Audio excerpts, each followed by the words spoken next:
Yellow Rock. Isasarado po yung Paul. When they first sailed into San Francisco Bay, it was named for the pelicans, the seabirds that inhabited the island and still do today. The entire side of the island is considered a seabird sanctuary. Cormorants, terns, pelicans, and seagulls living and nesting out here. To remain up on this island until about the mid-1800s, and that's when Alcatraz became part of California and the United States. Immediately at the state dynamited the top of the island, putting a big platform up here, housing a bunch of cannons, turning it into a Civil War port, just like the other ports ever used in any battle. Port or a military base up until 1933. And then in 1933, Alcatraz was converted into the maximum security federal penitentiary that it's famous for, housing some of the most notorious criminals of the day, like Al Capone, machine gun It remained in prison until 1963 for about 30 years. And the government said it was just too expensive to run a prison on an island. It was falling apart. And even if it wasn't, prisons on shore would just as secure and way less expensive to operate, so they shut it down. They moved all the prisoners off the island, and it lay vacant for 6 years. And then in 1969 to 1970, a group of Native Americans, Indians, took over the island, claiming it as Indian land. They were going to turn it into a reservation of sorts, a cultural center. It was a great idea. Unfortunately, though, humanity and the group started to burn and vandalize some of the structures. They started a couple of fires out here. When they did, the police boats and fire boats were ordered to come put the fires out and haul all the Indians off the island. Kind of a shame it didn't work out, because otherwise, you could probably get to see them.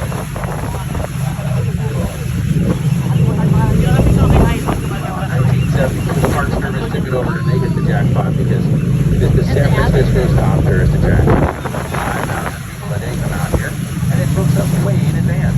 If you tried to get tickets out here, you know what a tough ticket it is to get. Weeks in advance this time of year, months sometimes when there's no COVID in the summer, and almost always you have to make reservations. Very seldom you just get out to the island. The next best thing if you can't get out here is to go around and on a tour like this, tell you about the history like we did, and then point out some of the buildings. So let's do that. A 4-story building on the end of the island, that's the carpentry shop. And the laundry facility is the 2-story building just past the chain link fence there. You can kind of see the top of it. If you're a prisoner on Alcatraz, you spend $23 a day in your 6-foot by 10-foot cell. 1 hour in the recreation yard at the top of the island by the water tower to stretch out. Unless you had a job on shore to do on the island, like the carpentry shop or the laundry facility. Then you got an extra 6 hours out of your cell, so you can see what benefit you'd have a job on shore to do. The smokestack to our right is the power generating plant. Generated all the electricity on the island, and still today it does, because they have diesel power generators. There's no source of power from shore. The Park Service brings diesel fuel out to power up the island.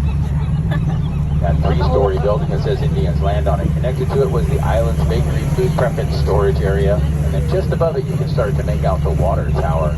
They no longer use it for water storage, but that's what the water was stored in. There's no source of fresh water. Back then and today, water must be brought out to the island.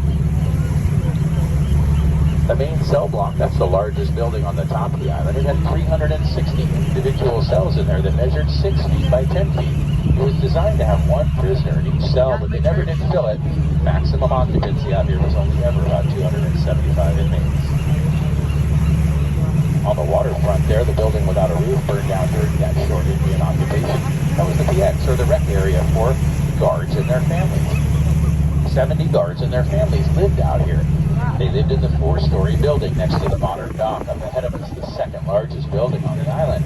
They hung out on this side of the island so as not to mix with the prisoners. And this building to our right, before it was burned, was actually quite nice. There was a 1-lane bowling alley in there, a little movie theater, and then a big open area for private parties, events.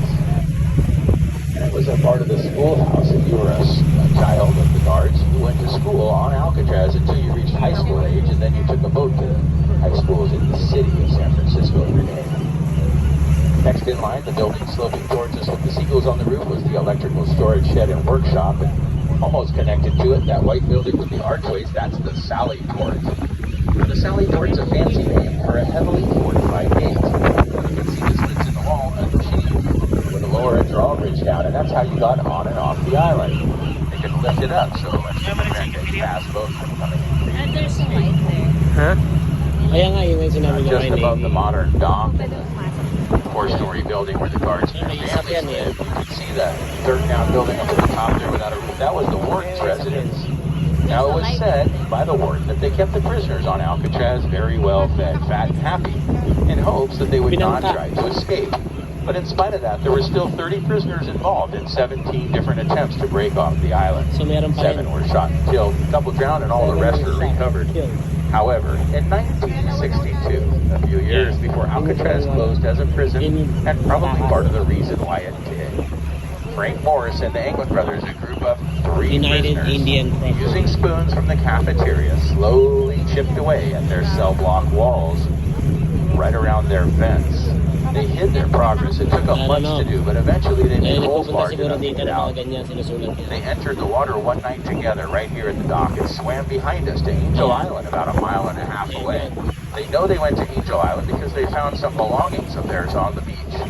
They made rafts out of rain jackets from the island. Well, they never did find their bodies. Pretty unlikely that one, if not all 3 of them, would not have eventually washed up on shore somewhere. So they probably made it off the island. You might have seen the movie Escape from Alcatraz based on their story. Hey, tonight's a great night to rent that movie with your family and watch it. Oh, hell yeah. Went around the Later, we're gonna island. watch. Well, I know we covered a great deal about Escape from Alcatraz Alcatraz. in a short period of time. That's bound to happen on a 1-hour cruise. So if you have questions, feel free to ask. We'll keep telling you about a few things as we slowly cruise back towards Fisherman's Wharf. Alcatraz the Rock. Smells bad. Smells like dried fish. Toyo. Boy, smells like your favorite fish.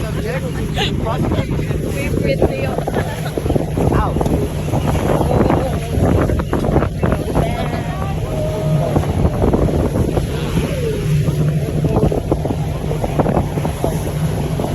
Nakalapit din ako sa Alcatraz. Okay, Next time punta na tayo